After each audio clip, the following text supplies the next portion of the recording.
पंचास्तिका संग्रहामध्ये गाथा नंबर 102 चाललं होतं. सांगा 6 द्रव्य कुठले असते? 6 द्रव्य माहित आहेत का तुम्हाला?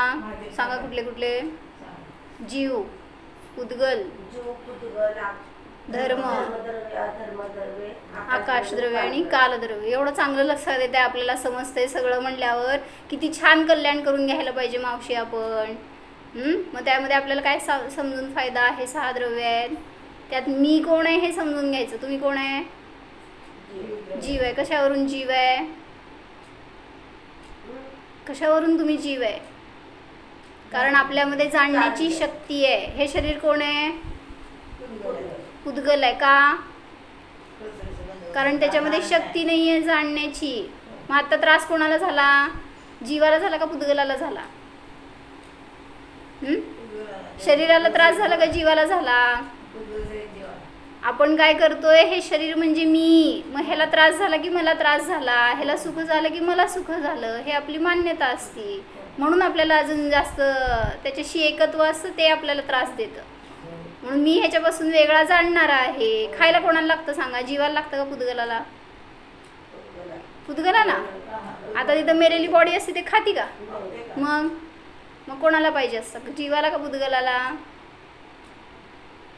मग जीव पण खात नाही आणि पुद्गल पण खात नाही. आपण विचार करतो ना, जे मी खाणारा, मी बोलणारा, मी ऐकणारा, मला चांगलं मला वाईट, हे सगळे भाव आहेत ना. हे सगळे भाव करतो फक्त जीव. बाकी तर काय भोगू शकत नाही. जे खातो ते जीवात जात नाही. मग त्या जीवाला काय उपयोग आहे?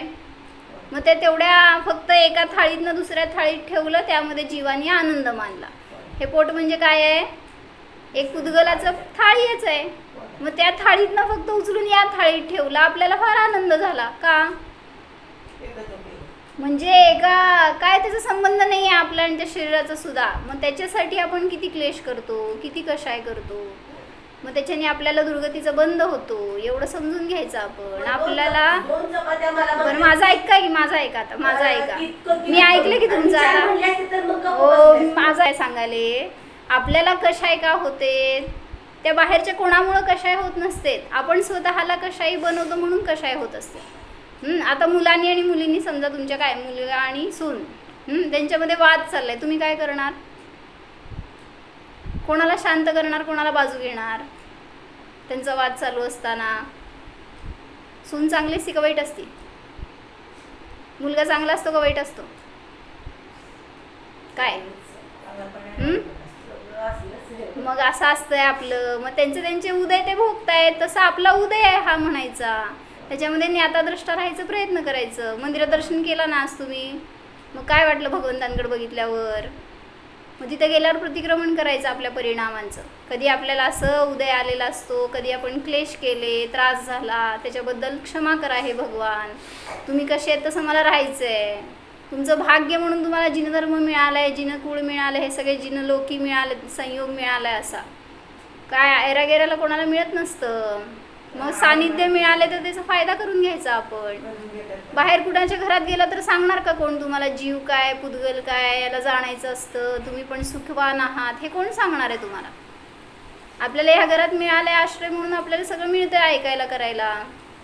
म्हणून त्याचा फायदा करून घ्यायला पाहिजे आपण. फक्त मी कोण आहे सांगा. चला 2 ध्यानसूत्र सांगा. ध्यानसूत्र सांगा. 2 ध्यानसूत्र सांगा. मी जीव आहे, मी जाणणारा आहे, ज्ञाताद्रष्टा आहे. अजून क्रोध करणारा मी नाही. कशाय करणारा, क्लेश करणारा, रुदन करणारा मी नाही. भगवान रडतात का?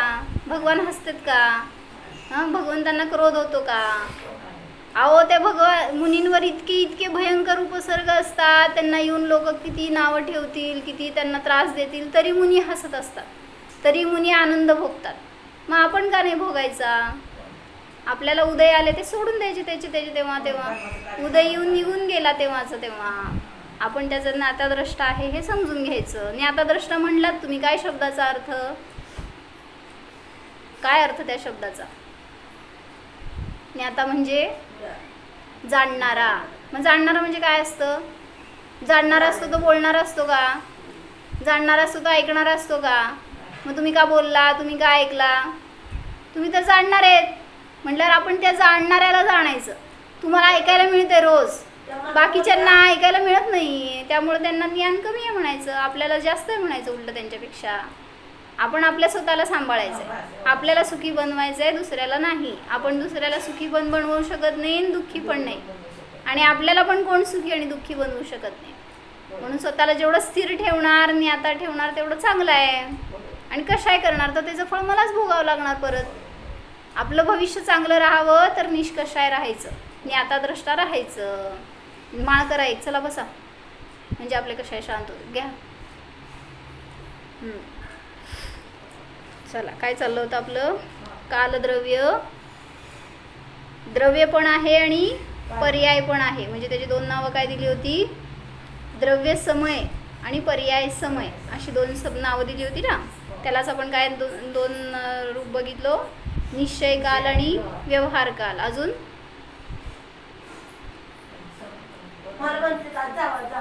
द्रव्य समय आणि एक माळ करा की, एक माळ करा. मी सांगाले की तुम्हाला एक माळ करा, आपलं सगळं निर्जरा होऊन जाणार बघा. एक माळ करा बसून.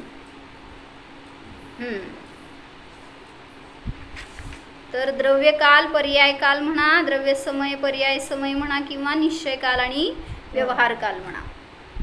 तर हे दोन भेद घेतलेले काल सांगितलं होतं. पुढं आता 142 नंबरची गाथा घेतली आहे प्रवचनसारमध्ये. त्याच्यामध्ये पण त्यांनी जरा कालद्रव्याचं ऊर्ध्व प्रचय काय असतात हे सांगतायत. ऊर्ध्व प्रचय, हां, जसं आपल्याला कोणतं काम करायला जेवढा वेळ लागतो ना, म्हणजे तर समजा क्लास पाऊण तासाची, पण ह्याच्यात कितीतरी कालानुच्या ह्याच्यामुळं परिणामान कितीतरी जणांचं होतंय. मग ते पाऊण तास कशाचा पकडायचा? नाही, कालाणू जिथं आहे तिथं येणाऱ्या त्या द्रव्याचं परिणामामध्ये मदत करतो. बरोबर आहे? काय म्हणले? आता हे टाइम जे झालं ना, ते टाइम व्यवहार काल आहे म्हणून सांगतो आपण. म्हणजे प्रश्न नीट विचार परत, म्हणजे सांगते मी. म्हणजे कशाचा पाऊण तास झाला आणि तो कशाचा मोजला? कालद्रव्य आहे की नाही? कालद्रव्य काय करतंय? व्यवहार काल परिणमन करतंय. पाऊण तास म्हणजे व्यवहार काल.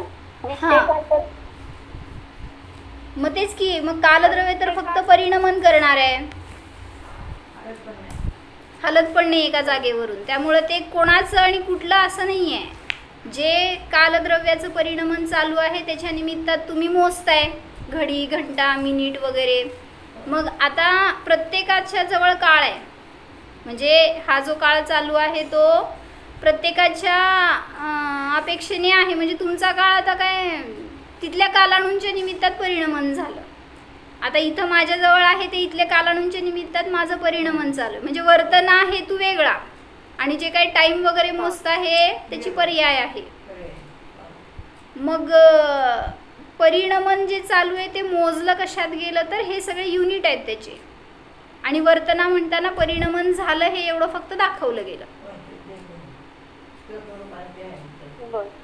मला काय वाटतं तिला विचारायचं की कोणाचं परिणमन, म्हणजे तो काळ कोणाला, परिणमनाचा काळ कोणाला आहे? त्या द्रव्याला, जीवाला लागेल का जीवाचं परिणमन झालं? दोन्हीच झालंय ना. प्रत्येक द्रव्य प्रत्येक समयाला परिणमनशील आहे. म्हणजे जीवाचं परिणमन टाइम मध्ये नाही मोजलं जात. जीवाचं परिणमन तुमचं जी काय पर्याय उत्पन्न होते त्याच्या अनुसार मोजलं जात आहे. काळाचं परिणमन टाइम मध्ये मोजलं जाणार. मग ते दोघांशी कोरिलेट करून तुम्ही सांगताय काय की छोटा काळ, मोठा काळ वगैरे असं, किंवा किती 10 वर्ष झाली, 15 वर्ष झाली, हे काळ कसा मोजला? त्याच्याशी जेव्हा अभेद करतो काळाशी, काळाच्या परिणमनाशी, ह्या जीवाचं किंवा पुद्गलाचं जे काय असेल ते परिणमन, त्यावेळेस ते त्याचं काळ असं म्हटलं जाईल. मग त्याच्यात पण असा इक्विव्हॅलंट पण आहे ना, म्हणजे असंख्यात कालानु लागले ह्या सगळ्या परिणाम, म्हणजे जेवढं काही परिणमन होतंय, ज्याला जेवढं ज्ञान होतंय किंवा जितकी कामं होत आहेत. आता काल एक परमाणू 14 राजू खालून वर गेला, पण त्याच्यात पण असंख्यात कालानुचं काम होतं. मग ते त्याच्यात असं लावायचं का एक समय इक्वल टू असंख्यात कालानूंनी ते काम केलं आणि काम झालं? असं म्हणायचं नाहीये, त्यासाठीच काल आपण घेतलं ना. कालाणू जसं निरंश आहे, समय जसं निरंश आहे, तसंच आकाशाचे प्रदेश सुद्धा निरंश आहेत. आणि त्या एका समयामध्ये ते तेवढं प्रदेश त्यांनी अक्वायर केलं, तिथपर्यंत जाऊ शकला तो कालाणू. पण म्हणून समयाचे विभाग झाले नाहीत, अंश झाले नाहीत. पण सगळ्या प्रदेशांना स्पर्श करून गेला की नाही तो परमाणू, तर गेला. म्हणून एका परमाणूला जेव्हा अधोलोकातून म्हणजे खाली निगोदापासून ते सिद्धशिलेवर जायला जर एक समय लागतो, तर त्याच्यामध्ये आलेले सगळे कालाणू त्याला मदत करणारे ठरले. म्हणजे आहेतच तिथं ते, फक्त त्या एका समयामध्ये म्हणून काय भेद होईल असं नाही. ठीक आहे. काय बोललं दीपा? तिची शंका आहे, पाऊण तासाची मीटिंग झाली म्हणजे काय झालं सांगा म्हणे.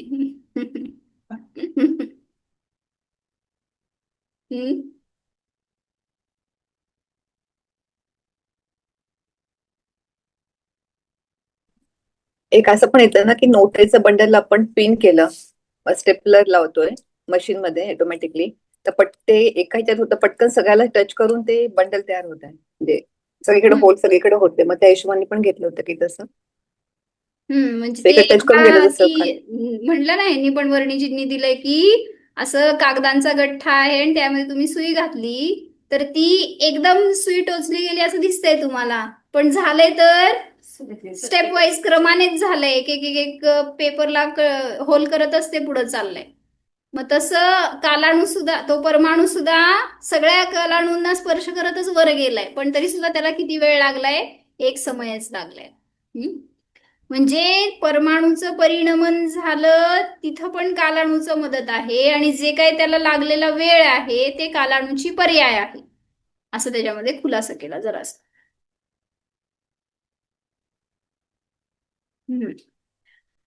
अजून पुढे सांगतायत त्याच्याबद्दलच, थोडे मधले एक 4-5 गाथा आहेत ते वाचा. काय कालद्रव्याशी रिलेटेड नाही म्हणून मी नाही घेतलं, प्रकरण लय वाढायला लागलं म्हणून.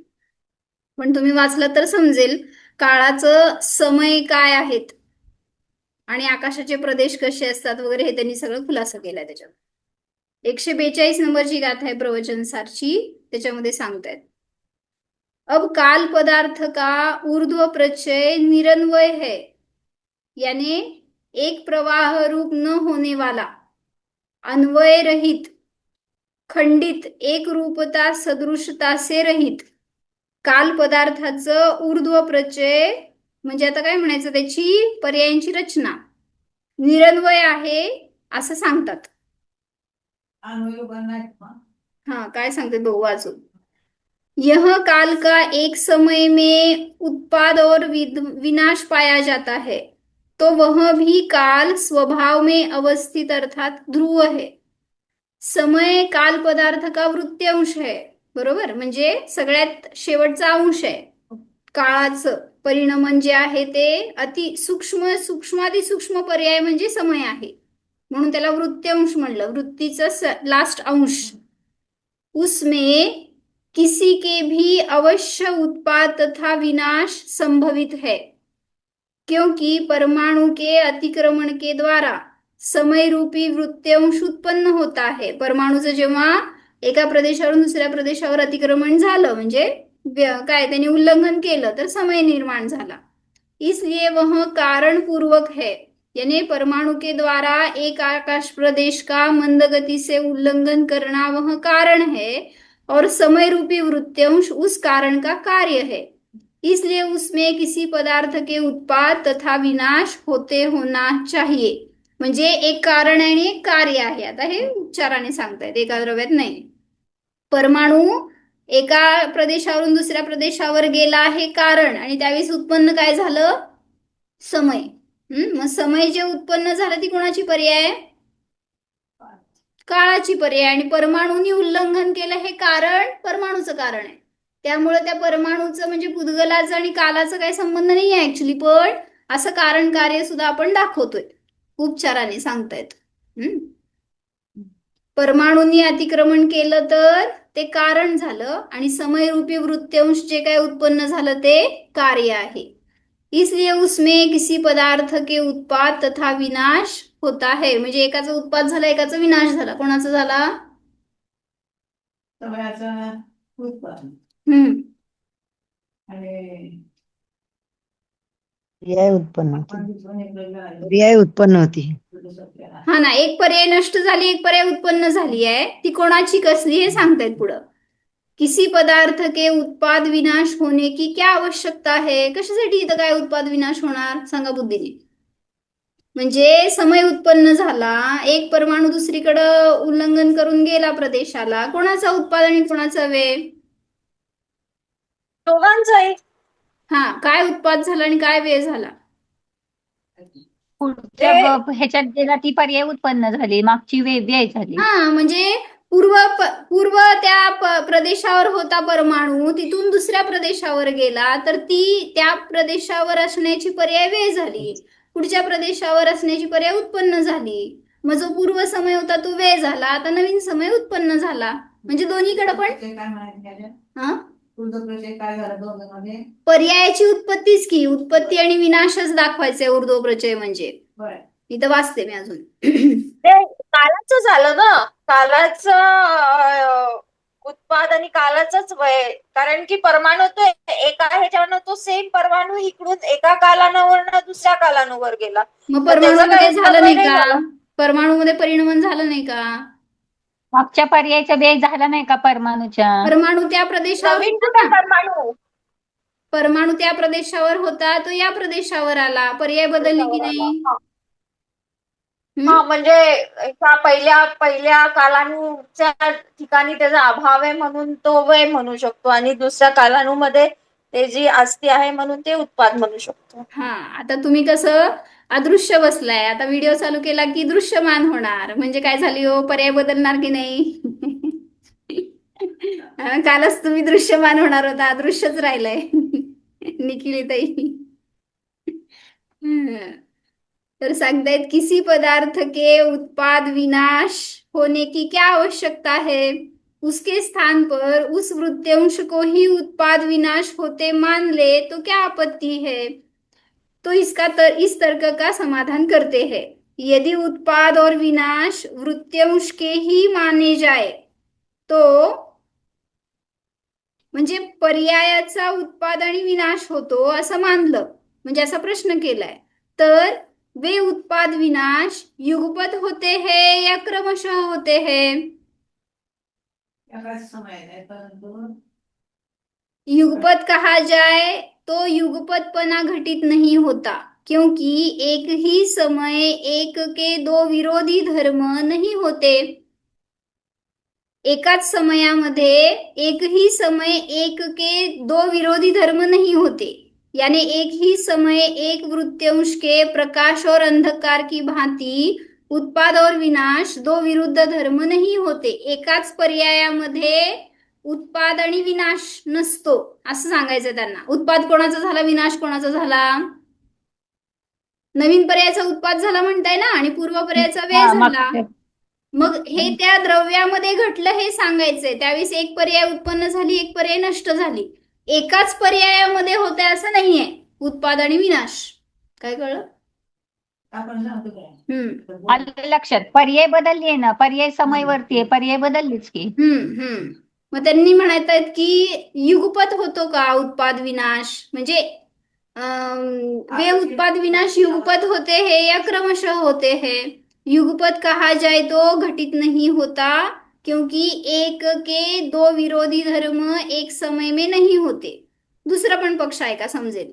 यदि क्रमशः है ऐसा कहा जाए तो क्रम नहीं बनता, अर्थात क्रम भी घटता नहीं, क्योंकि वृत्यांश के सूक्ष्म होने से उसमें विभाग का अभाव है. वृत्यांश म्हणजे काय आहे? समय नावाची पर्याय आहे. समय वृत्यांश म्हणजे आता समय घेतला इथं, कालाचं चाललंय ना प्रकरण, त्यामुळे त्याचं सगळ्यात लास्ट वृत्ती कुठली आहे? समय आहे. त्याच्यामध्ये परत भेद होत नाही, समयामध्ये परत भेद होत नाही. हा, नैना काही माझ्यासमोर बसा. क्योंकि वृत्यांश के सूक्ष्म होने से उसमें विभाग का अभाव है. त्याचा अजून परत पुढे विभाग होत नाही. इसलिए समय रूपी वृत्यांश के उत्पाद तथा विनाश होना अशक्य होने से कोई वृत्तिमान अवश्य ढूंढना चाहिए. काय सिद्ध करायचंय त्यांना? पर्यायाचं परिणमन तर चालू आहे, पण त्याच्यामध्ये एक द्रव्य असतं. जसं आपण जीव द्रव्य आहे, जीवामध्ये पर्याय असतात की नाही? एका समयाला एक पर्याय असती तर ती नष्ट होती, दुसऱ्या समयाला दुसरी पर्याय उत्पन्न होती. मग सांगतायत तसंच काल हे द्रव्य आहे आणि त्या कालद्रव्यामध्ये त्याचे हे वृत्यांश आहेत. म्हणजे काय? पर्याय रूपाने परिणमन चालू आहे. मग पूर्व पर्याय वेळ झाली, उत्तर पर्याय उत्पन्न झाली, हे जीवामध्ये आपल्याला दिसतंय प्रगट. कालाचं कसं दिसणार? कालामध्ये होतंय का नाही परिणमन? सूक्ष्म म्हटलं ना, होत आहे ना, पण आपल्याला सांगता येत नाही आपल्याला कारण दिसलं सूक्ष्म आहे. नाही जीव म्हणून- आणि उद्गलावरून सांगता येईल. हा, त्याच्या आपल्याला परिणाम दिसलं नाही. नाही म्हणून त्याचं परिणमन नाही असं नाही. काय झालं? पूर्व पर्याय काय होती? आजी, पूर्व पर्याय काय होती? अशांत होती. आता पर्याय कशी आहे? शांत आहे का नाही? मग शांतीमध्ये सुख आहे का दुःख आहे? सुख आहे का नाही? मग शांत राहण्यामध्ये उलट कुठल्याही जीवाला सुख असतं. अशांती करणार तर कुठलाही जीव असू दे दुःख होणार. म्हणून ही पर्याय परिणमन केली ना, तर ते परिणमन सुद्धा काय करायचं हे आपल्या हातात आहे. मी स्वतःला शांत करायचं का अशांत करायचं? मग तसंच कालद्रव्य सुद्धा काय करते हो? फक्त परिणमन करते. मग त्याची पर्याय एक उत्पन्न झाली, एक नष्ट झाली, पण त्याच्यामध्ये त्या एकाच पर्यायाचं ते धर्म नाहीये, त्या द्रव्याचा तो धर्म आहे. म्हणजे द्रव्यांमध्ये उत्पादन वेळ चालू आहे हे सांगितलं. हा, पुढं काय झालं सांगते ऐका. क्योंकि वृत्यांश के सूक्ष्म होने से उसमें विभाग का अभाव है. एक समय आहे त्याच्यामध्ये अजून विभाग होत नाही. इसलिए समय रूपी वृत्यांश के उत्पाद तथा विनाश होना अशक्य होने से कोई वृत्तिमान अवश्य ढूंढना चाहिए. वृत्तिमान म्हणजे द्रव्य, द्रव्य त्या वृत्तींना धारण करणारा ते पदार्थ. त्यामुळं उत्पाद विनाश तर एका वृत्यांश मध्ये शक्य नाहीये, म्हणून त्याचं कोणीतरी द्रव्य आहे आश्रय रूप. काय कळलं? द्रव्य असल्याशिवाय त्याची पर्याय उत्पन्न होणार कशाची नाही. ना, हा, द्रव्याशिवाय पर्याय कुणाची? पर्याय उत्पन्न होणार नाही. बरोबर. और वह वृत्तिमान काल पदार्थ ही है. काल पदार्थाची सिद्धी करून सांगतायत. उसको, उस काल पदार्थ को वास्तव में एक वृत्यांश में भी उत्पाद और विनाश संभव है. त्या काल पदार्थाचं एका वृत्यांशामध्ये उत्पाद आणि व्यय होऊ शकतं. काळ पदार्थाचं उत्पाद व्यय होतंय की नाही? एका समयात चालू आहे, एका पर्यायाचा उत्पाद झाला, दुसऱ्या पर्यायाचा व्यय झाला. तुम्हाला विचारायचं आहे आणि नाही एका समयात नाही. धर्म आहेत. बरं, पर्याय नाही मग आहे की, पण आता एकाच्या अपेक्षेने असती आहे, दुसऱ्याच्या अपेक्षेने नास्ती आहे. मग तसं त्यांना म्हणायचंय एकच पर्याय उत्पन्न झाली आणि तीच नष्ट झाली असं एका समयात नाही होत. का होत नाही असं? पूर्व पर्याय नष्ट झाली, उत्तर पर्याय उत्पन्न झाली. एक पर्याय का दोन पर्याय? बोट वाकडं केलं एका समयात झालं नाही. मग कुठली पर्याय उत्पन्न झाली? बोट वाकडं केलं तर त्यामध्ये कुठली पर्याय उत्पन्न झाली, कुठली वेळ झाली? आपलं झालेलं उत्पन्न झालं. हा, मग एकाच वेळी वाकडं आणि सरळ आहे का? आणि पण मग ती पर्याय आहे. सरळ ही पर्याय आणि वाकडी ही पर्याय. दोन्ही पर्याय एका वेळी नाही आहेत, पण त्याला धारण करणारं द्रव्य आहे. मग त्या द्रव्याची पर्याय आहे असं म्हणा, पण एका पर्याय दोन पर्याय नसतात असं सांगायचंय. काय बरोबर आहे का?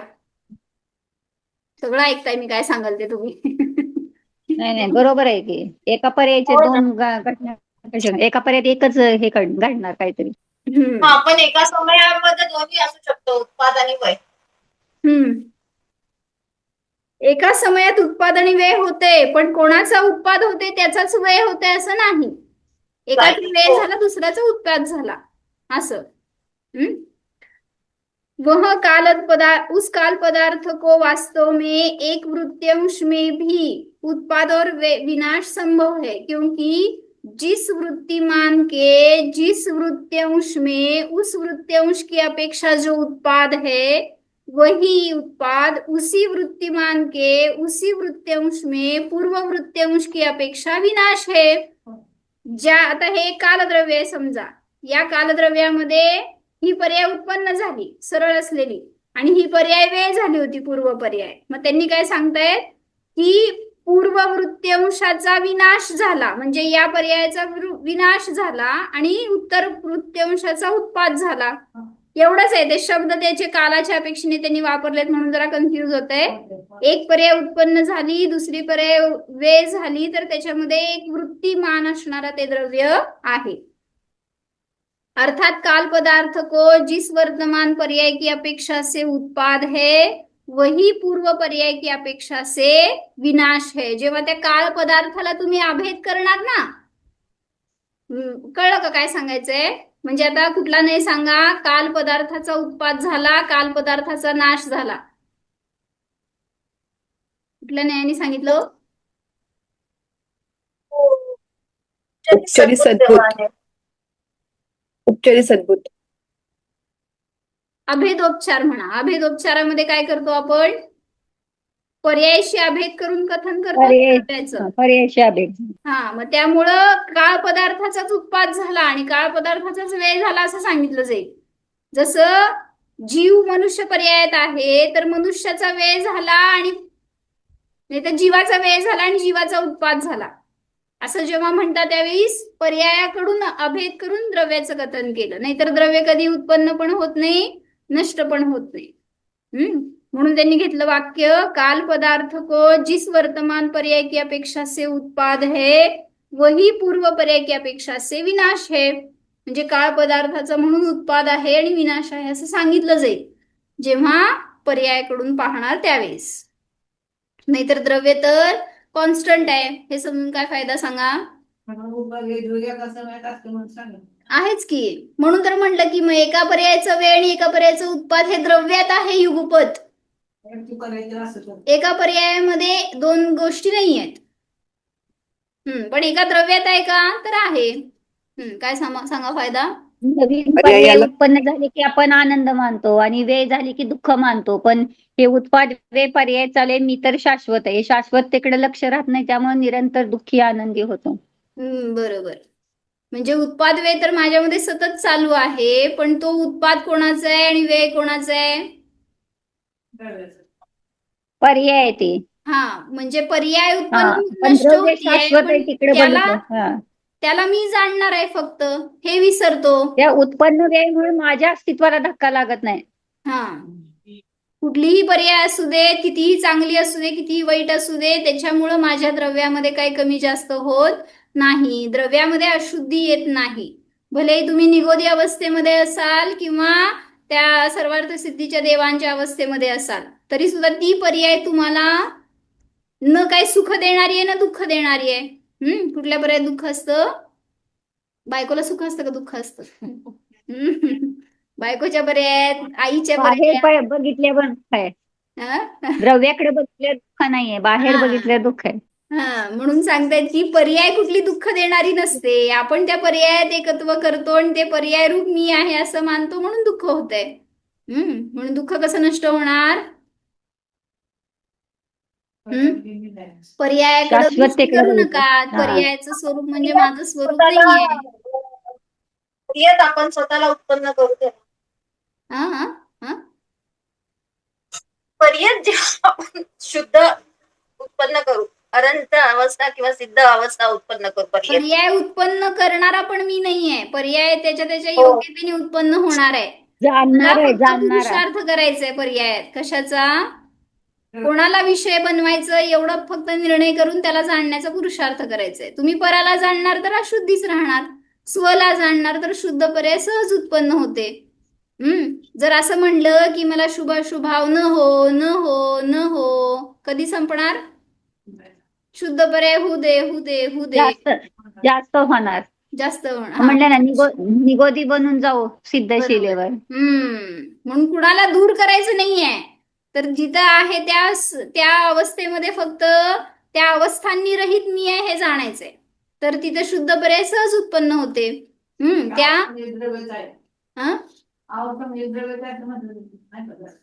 मग त्या पर्यायाशी अभेद करून ते द्रव्य म्हणता येईल की, पण आपल्याला अवस्थांना लक्ष करायचं नाहीये हे सांगतेय मी. कुठलीही पर्याय असू दे ती उत्पन्न होईल किंवा नष्ट होईल, पण त्यामध्ये पर्यायी मी कसं द्रव्याला आहे विषय केला, पर्यायी द्रव्याला विषय केला तर ती पर्याय सुद्धा शाश्वत म्हटली जाते, म्हणजे ध्रुवरूप म्हटली जाते ना. बरोबर. तसं बघितलं तर तसं पण आहे की, पण लक्ष पर्यायाकडे असलं तर चुकलं. हा, पर्यायामध्ये फेरफार करायला जायचं नाहीये. हा. एखादी पर्याय आपल्याला समजा सुख दिली, कुठल्या एका पर्यायामध्ये सुख झालं तुम्हाला, समजा अनुभव केला आणि मला खूप मस्त अतिंद्रिय आनंद प्रगट झाला. आता तुम्ही दुसऱ्या पर्यायात काय करताय हो विचार, मला तशीच पर्याय उत्पन्न व्हावी, मला तसंच सुख व्हावं, का होत म्हणजे नाही? शुद्ध राहिली नाही ती पर्याय, शुद्ध राहिली नाही. हा, म्हणून केवळ ज्ञान पर्याय सुद्धा आश्रय नाही करायला सांगितलं, बरोबर. पर्याय आहे. हेच सांगायचं होतं की कुठलीही पर्याय आपली नसते. जसं हा, आश्रय करण्यायोग्य नाही. म्हणून घरातला कुठलाही मनुष्य असू दे चांगला नसतो. काय म्हणले, आपला मुलगा सुद्धा आपला नसतो, चांगला नसतो. पर्यायच आहे ती पण. जसं कुठलीही पर्याय चांगली नाही आहे आपली, तसं संयोगात आलेले कुठलेही लोक चांगले नाहीत किंवा वाईट नाही आहेत. मग कोणाच्या आश्रयाने मला सुख होणार? आपल्याला इथं वाटलं दुःख आहे म्हणून आपण घरी गेलो, सुख आहे का दुःख आहे? घरात सुख आहे का दुःख आहे? बरं जाऊ दे. हा, कुठली मग जागा सुख दुःख देत नाही, हा, म्हणजे कुठलं त्या क्षेत्र सुख संयोगाने दुःख देत मला नाही. सुख आहे, संयोगाने दुःख आहे ही मान्यताच दुःख देणार आहे. एक मनुष्य होता बरं का, आणि त्याला कर्ज झालं, खूप कर्ज झालं, आणि त्याला इतकं दुःख, इतकं त्रस्त झाला, तो काय केलं तरी मार्ग मिळेना, आणि घरातनं बाहेर पडला. म्हणला आपल्याला कधी धन मिळायचंच नाहीये, आपल्याला आता काय आपला उद्धार व्हायचा नाहीये, म्हणून त्यांनी मरायचा विचार केला. आणि तो निघाला जंगलाच्या दिशेने, काय पण करून आपण जीव संपवू आपला म्हणून. आणि जाताना रस्त्याने त्या जंगलामध्ये गेल्यावर तिथे एक मुनी भेटले. मुनींना सांगितलं त्यांनी की म्हणला माझ्या लाईफ मध्ये काय अर्थच नाही आहे, आता काय केलं तरी सुद्धा माझ्या पापाचा उदय संपत नाही, मला धनप्राप्ती होत नाही, माझ्यात काय उद्धार होत नाही. मग मुनींनी विचारलं मग काय करायचं ठरवलंय? मग त्यांनी काय सांगितलं, म्हणला मी आत्महत्या करणार आहे. मुनी म्हणाले ठीक आहे. कर म्हणणार का मुनी? मुनी म्हणाले ठीक आहे, फक्त मी काय सांगतो तेवढं ऐक. काय सांगितलं त्यांनी, म्हणले तू इथून का मरतोयस? कारण तुला खूप दुःख आहे, तुझं कर्ज संपत नाहीये, तुला त्या कर्मांचा उदय संपत नाहीये, त्याचा खूप त्रास होतोय, त्याच्याने भयंकर दुःख भोगतोय. मला सांग, तू आत्महत्या केल्यावर कुठं जाणार? नियमाने नरकाला जाणार. जो जो आत्महत्या करतो तो कुठे जातो मरून? नियमाने अजून नरकाला. कर्ज मग मुनींनी अजून कर्ज विचारलं, वाढवणार. म्हणले सांग तू नरकामध्ये सुख भोगणार का दुःख भोगणार? नरकात काय असतं माहित आहे का तुम्हाला? सुख असतं का दुःख असतंय? दुःख असते माहित आहे ना? मग म्हणले इथल्यापेक्षा कमी दुःख आहे का जास्त दुःख आहे नरकात? मग तुम्ही कुठे चाललाय? इथं एवढंच दुःख आहे तर आपल्याला वाटतं इथं नको राहायला, इथून आपण सोडून जायला पाहिजे, मरायला पाहिजे, असे भाव येतात. मग ते म्हणले कर्मांचा उदय आपल्या बरोबर असतो, या घराबरोबर नसतो, एखाद्या मनुष्यांबरोबर संयोगाबरोबर नसतो, आपला उदय आपल्या बरोबर असतो. तो उदय जिथे यायचं तिथे येणारच. तुम्ही कुठेही जावा, पाताळात जावा, लपून बसा, तरी तिथं उदय येणार. एकदम एकदम सुंदर सांगितलं. मग तिथं गेल्यावर सुद्धा ते एक ह्यांनी उदाहरण घेतलं होतं ना, काय तो एक कुठला राजा होता, पृथ्वीराज चौहान. आणि त्याला सांगितलं एका राजावर त्यांनी चढाई केली तर 17 वेळा त्याला अपयश आलं. आणि मग तो आता हा 18वी वेळ होती की जेव्हा त्याचं युद्ध चालू होतं, आता सुद्धा तो हारला आणि जंगलामध्ये जाऊन एकटाच लपून बसला होता की कोणी येऊन शत्रू आपल्याला मारू नये. आणि आता त्याचं मन सगळं हताश होऊन गेलं होतं की आपण काय ह्याच्यातनं सुटणार नाही, आपल्याला काय हे राजा जगू देणार नाही, किंवा आपलं सगळं स्वातंत्र्य, आपलं सुख सगळं संपलं, असं म्हणून तो तिथे खड्ड्यात लपून बसला होता. आणि त्याच्या समोर काय झालं, त्या मुंग्यांची लाईन होती. काय चाललं होतं मुंग्यांचं काम? मुंग्या काय करत होते? हा, सगळ्यांच्या घरात मुंग्या झाल्या. खाद्य घेऊन जायचं तोंडातून गोळा करायचं. म्हणजे त्या मुंग्या चढत होत्या, खड्ड्यात बसला होता ना तो, त्या मुंग्या चढत होत्या, पडत होत्या, परत चढत होत्या, परत पडत होत्या. असं किती वेळा?